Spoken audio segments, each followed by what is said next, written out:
আজ থেকে প্রায় ৭২ বছর আগে এয়ার ইন্ডিয়া 245 বিমানটা মাউন্ট ব্ল্যাঙ্কের বরফময় পাহাড়ি এলাকায় ক্র্যাশ হয়ে গিয়েছিল। সেই প্লেন ক্র্যাশে বিমানে উপস্থিত সমস্ত যাত্রী মারা গিয়েছিল।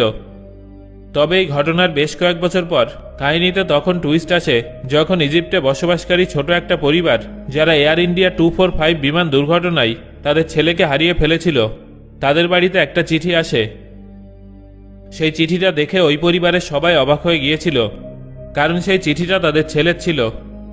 সেই একই হাতের লেখা, সেই একই রকম লেখার ধরন, কিন্তু এটা কিভাবে সম্ভব ছিল? তাদের ছেলে তো অনেক বছর আগেই প্লেন ক্র্যাশে মারা গিয়েছিল। সবথেকে বড় আশ্চর্যের বিষয় এটাই ছিল যে এরকম চিঠি তাদের বাড়িতে একবার নয়, বারবার আসছিল। মনে হচ্ছিল যেন সেই বরফময় এলাকার কোনো এক প্রান্তে আজও তাদের ছেলে বেঁচে আছে। এবার আপনারা নিশ্চয়ই ভাবছেন, এটা কিভাবে সম্ভব? কিভাবে মৃত্যুর পরে ওই বাড়িতে তাদের মৃত ছেলের চিঠি আসছিল? আর এয়ার ইন্ডিয়া 245 বিমানটাই বা কোথায় ক্র্যাশ হয়েছিল? এই সমস্ত প্রশ্নের উত্তর জানার জন্য ভিডিওটা অবশ্যই শেষ পর্যন্ত দেখুন।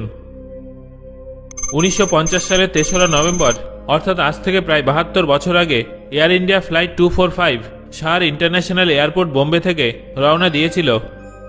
আপনারা হয়তো ভাবছেন যে এই শাহ এয়ারপোর্টটা আবার কোথায়? আসলে এই এয়ারপোর্টটা 1999 সালের আগে বোম্বেতে ছিল। 1999 সালে এয়ারপোর্টের নাম বদলে ছত্রপতি শিবাজি মহারাজা ইন্টারন্যাশনাল এয়ারপোর্ট রাখা হয়। একইভাবে 1995 সালে বোম্বেকে পাল্টে মুম্বাই করে দেওয়া হয়েছিল।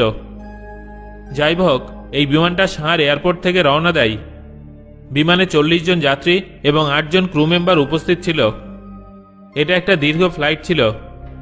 এই বিমানটা সবার প্রথমে ইজিপ্টে অবতরণ করা হতো, তারপরে সুইজারল্যান্ডে অবতরণ করে হিথ্রো এয়ারপোর্ট লন্ডনে যেত, যেটা এই বিমানের শেষ ফ্লাইট ছিল।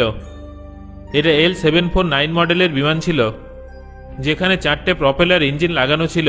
এই বিমানটা দেখতে পুরনো বলে মনে হলেও এই বিমানটা সেই সময়কার আধুনিক বিমান ছিল। এবার এই বিমানটা বোম্বে থেকে কায়রো ইন্টারন্যাশনাল এয়ারপোর্টের দিকে অগ্রসর হতে শুরু করে। ধীরে ধীরে আবহাওয়া খারাপ হতে শুরু করে। এই সফরে বিমানটাকে ফ্রান্সের উপর দিয়ে এগিয়ে গিয়ে মাউন্ট ব্ল্যাঙ্ক পর্বত অতিক্রম করতে হতো। এটিসি ক্রমাগত বিমানটাকে গাইড করছিল, কিন্তু হঠাৎ করে এটিসির সাথে বিমানটার যোগাযোগ বিচ্ছিন্ন হয়ে যায়। সাধারণত যখন এটিসির টাওয়ার থেকে বিমান অনেক দূরে চলে যায় তখন এমনটা হয়ে থাকে, কিন্তু কয়েক মিনিট পরেই পুনরায় সেই বিমানের সাথে যোগাযোগ করা সম্ভব হয়।